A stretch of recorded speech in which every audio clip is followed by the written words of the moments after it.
নমস্কার বন্ধুরা, যতন খুলুম খা। তিপ্রামথা দেখিয়ে দিয়েছে।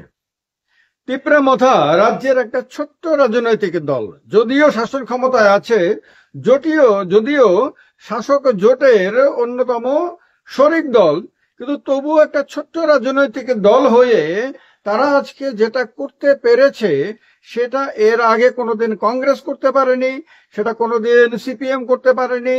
দীর্ঘদিন হয়ে গেছে উত্তর পূর্ব ভারতের শাসন ক্ষমতা, বিভিন্ন রাজ্যে শাসন ক্ষমতায় থাকা ভারতীয় জনতা পার্টিও যে কাজ করতে পারেনি সেই কাজটা কিন্তু তিপ্রামথা দেখিয়ে দিয়েছে একেবারে গ্রাউন্ডে। তারা আজকে আস্তাবল ময়দানে যে জনসমাবেশ করেছে সেটা শুধুমাত্র একটা জনসমাবেশ না, সেটাও সমগ্র উত্তর পূর্বাঞ্চলকে একটা মঞ্চে নিয়ে আসার একটা সমাবেশ।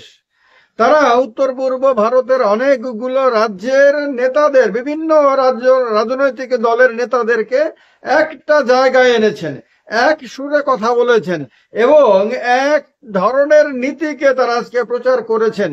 ওয়ান নর্থ ইস্টের তারা ডাক দিয়েছেন, কিন্তু সবচেয়ে বড় জিনিস হলো যে আভ্যন্তরীণ যে বিভিন্ন ধরনের মত পার্থক্য রয়েছে, বিভিন্ন রাজনৈতিক দলগুলোর আলাদা আলাদা নীতি আদর্শ রয়েছে এবং যা প্রত্যেকটি রাজনৈতিক দলের আলাদা আলাদা আপনার তার সমর্থন বেস রয়েছে, সেই সমস্ত কিছুকে আলাদা করে তারা একটা মঞ্চে আনতে পেরেছে। এর আগে উত্তর পূর্ব ভারতে এ ধরনের উদ্যোগ কিন্তু দেখা যায়নি। রাজনৈতিক ক্ষেত্রে রাজনৈতিক ভাবে এই ধরনের উদ্যোগ এর আগে না নেয়ার ফলে আজকে কিন্তু সবার নজর কেড়েছে তিপ্রামথার এই উদ্যোগটা। আস্তাবল ময়দানে তারা যে সমাবেশটা করেছে সেটাতে কত লোক হয়েছে, এটাতে 1 লক্ষ লোক হয়েছে না 50,000 হয়েছে না 25,000 হয়েছে না 5,000 হয়েছে, সেই দৃষ্টিতে দেখা সঠিক হবে না। এইভাবে দেখে এই সমাবেশের গুরুত্বটাকে খাটো করা, ছোট করা অনুচিত হবে। বরং দেখা উচিত যে তারা কি উদ্দেশ্যে এবং কিভাবে তারা একজোট করতে পেরেছে সমগ্র নর্থ ইস্টের অনেকগুলো রাজ্যকে। হ্যাঁ, এটা ঠিক যে সবগুলো রাজ্যের প্রতিনিধি সম্ভবত সেখানে ছিলেন না, কিন্তু যারা ছিলেন তারা কিন্তু কম না। এর মধ্যে মণিপুরের প্রতিনিধি, নাগাল্যান্ডের প্রতিনিধি, মেঘালয়ের প্রতিনিধি, আসামের প্রতিনিধি, ত্রিপুরার প্রতিনিধি, এগুলো তো কম না। এবং এর মধ্যে একটি রাজ্যের মুখ্যমন্ত্রী উপস্থিত ছিলেন এবং তিনি অত্যন্ত গুরুত্বপূর্ণ একটি রাজ্যের মুখ্যমন্ত্রী, মেঘালয়ের মুখ্যমন্ত্রী কনরাড সাংমা। শুধু যে তিনি মেঘালয়ের মুখ্যমন্ত্রী তা না, কিন্তু তিনি সেই দলের নেতা যে দলটা পিএ সাংমা তৈরি করেছিলেন। এবং আমি বিভিন্ন সময় বিভিন্ন ভিডিওতে বলেছি যে পিএ সাংমা নর্থ ইস্টের সবচেয়ে বড় নেতা, যিনি সর্বভারতীয় রাজনীতিতে যিনি প্রভাব বিস্তার করতে পেরেছিলেন। পিএ সাংমার সময়কালে এটা বোঝা খুব কঠিন হতো তিনি কংগ্রেসের নেতা না তিনি বিজেপির নেতা না তিনি অন্য কোনো দলের নেতা, কারণ তিনি দলমতের ঊর্ধ্বে অনেক ওপরে উঠে গিয়ে তিনি ব্যবহার করতে পারতেন। সেই পিএ সাংমা আক্ষরিক অর্থে নর্থ ইস্টকে সর্বভারতীয় রাজনীতিতে একটা বিশেষ মর্যাদার আসনে প্রতিষ্ঠিত করতে পেরেছিলেন।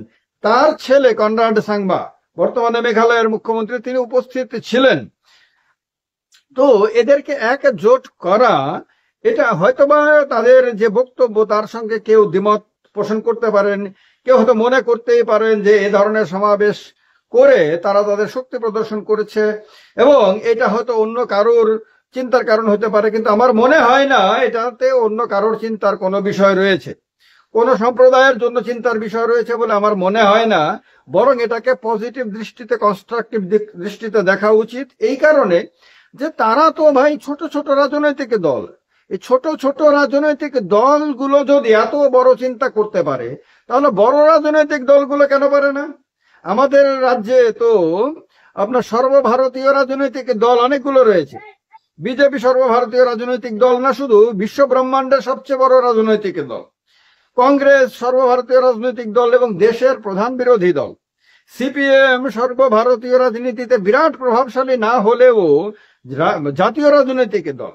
এই রকম তিনটি রাজনৈতিক দল থাকা সত্ত্বেও তারা তো এরকমটা করতে পারেনি। বিজেপির সমাবেশে দেখা যায় উত্তর পূর্বাঞ্চলের বিভিন্ন রাজ্যের নেতাদেরকে, কিন্তু একটা দলের নেতাদেরকে দেখা যায়। নেডাকেও তারা এখনো পর্যন্ত সেই অর্থে জনপ্রিয় করতে পারেননি। তারা এখনো পর্যন্ত নেডার সেই রকম কোনো বড় সমাবেশ আগরতলাতে তারা করতে পারেননি, কিন্তু তিপ্রা মাথার মতন একটা ছোট দল তো সেটা করতে পেরেছে। এটা কি এপ্রিসিয়েবল ব্যাপার না? এটা কি প্রশংসা করার মতন ব্যাপার না?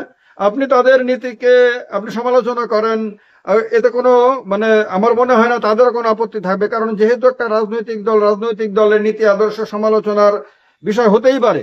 কেউ সমর্থন করতে পারেন, কেউ তাদের বিরোধিতা করতে পারেন, কিন্তু একটা ছোট্ট রাজনৈতিক দল একটা ছোট্ট জনসমষ্টির প্রতিনিধিত্ব করছে, তারা যদি এত বড় ভাবতে পারে, তারা যদি সমগ্র নর্থ ইস্টকে একজোট করার কথা ভাবতে পারে, সমগ্র নর্থ ইস্টের মানুষের বিভিন্ন দাবি দাওয়া বিভিন্ন সমস্যাগুলোকে তুলে ধরার কথা ভাবতে পারে, বিভিন্ন জনসমষ্টির যে স্বার্থ রয়েছে সেগুলোকে আদায় করার কথা ভাবতে পারে, এবং বিভিন্ন রাজ্যের ছোট ছোট রাজনৈতিক দলকে একটা মঞ্চে, যাদের সঙ্গে ভাবেন একবার মেঘালয়ের সঙ্গে ত্রিপুরার রাজনীতির তেমন কোনো সম্পর্কই নাই, নাগাল্যান্ডের সঙ্গে ত্রিপুরার রাজনীতির, মণিপুরের সঙ্গে ত্রিপুরার রাজনীতির তেমন কোনো সম্পর্কই নাই, কিন্তু এই যে আলাদা আলাদা জায়গার আলাদা আলাদা রাজনৈতিক বৈশিষ্ট্য, সেইগুলোকে মাথায় রেখেও তাদেরকে একখানে এনে একটা ভয়েসে কথা বলার ব্যবস্থা করা, এইটা তো বড় কাজ।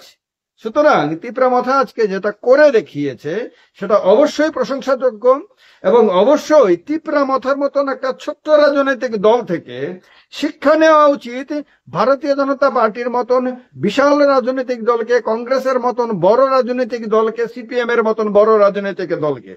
তারা ছোট্ট দল হয়ে যে ধরনের সাহসের পরিচয় দিচ্ছে, যে ধরনের উদ্দীপনা তারা দেখাচ্ছে, যে ধরনের ত্রিপুরার রাজনীতিতে তো আসলেই ত্রিপুরার রাজনীতিটাকে এখন বর্তমানে কালারফুল করে রেখেছে একমাত্র তিপ্রা মাথায়। বিজেপি তো মারপিট করার দল হয়ে গেছে, কোথায় কার বাড়িতে হামলা করা, কোথায় কোন রাজনৈতিক দলের উপরে হামলা করা, কোথায় কি করা, এগুলো নিয়ে বিজেপির সময় নষ্ট হয়ে যাচ্ছে। সিপিএম ভয়ে কুকড়ে আছে, কংগ্রেস বুঝতে পারছে না এগোবে না পেছবে না দাঁড়িয়ে থাকবে। এইরকম একটা অবস্থাতে যখন বড় বড় রাজনৈতিক দলগুলো নিরাশ হয়ে গেছে, পানসা হয়ে গেছে, তাদের মধ্যে তারা রাজনীতিকে আকর্ষণীয় করতে পারছে না, রাজনীতিটা স্ট্যান্ড স্টিল হয়ে একটা জায়গায় দাঁড়িয়ে আছে, বড় বড় দল কিন্তু, অথচ তারা একটা জায়গা দাঁড়িয়ে আছে, না এগোতে পারছে না পেছোতে পারছে না, নিজের জায়গাতে ঠিকভাবে শান্তিভাবে দাঁড়িয়ে থাকতে পারছে।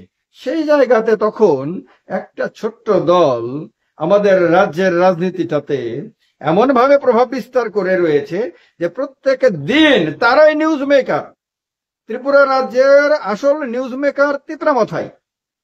এটা চারটিখানি বিষয় না, এটাকে আপনি কি উপেক্ষা করতে পারবেন? তাদের যে এই রাজনৈতিক যে তারা মানে একটা পরিমণ্ডল তারা তৈরি করে ফেলেছে, একটা পরিবেশ তারা তৈরি করে রেখেছে, এটাকে কি আপনি অস্বীকার করতে পারবেন? জানাবেন কমেন্ট বক্সে কমেন্ট করে। ভালো লাগলে লাইক করে দিয়ে শেয়ার করে দেবেন ভিডিওটা।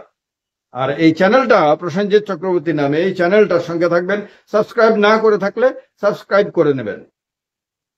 যতন খুলুম খা, সবাইকে নমস্কার।